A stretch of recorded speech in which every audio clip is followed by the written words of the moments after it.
Norėčiau truputėlį įsiterpti, gerbiamas Adomėnai, jūs esate Seimo narys.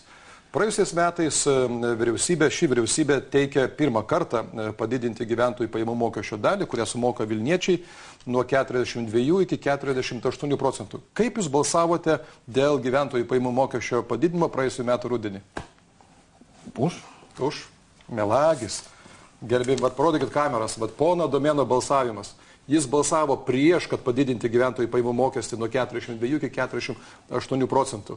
Ir čia yra priežastis, kad dauguma politikų, ciniškai galvodami tik tai, kad būtų blogiau, niekada realiai nesprendė miesto problemų. Vilniečiai nevaikščio su ištiesta ranka.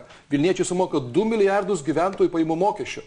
Ir dėja šiandien didžioji dalis vyriausybių tik tai naudojasi tuo, ką sukuria Vilniaus miesto gyventojai. Pone Adomėnai, trumpas jūsų atsakymas. Galima pamatyti iš tiesų tą balsavimą.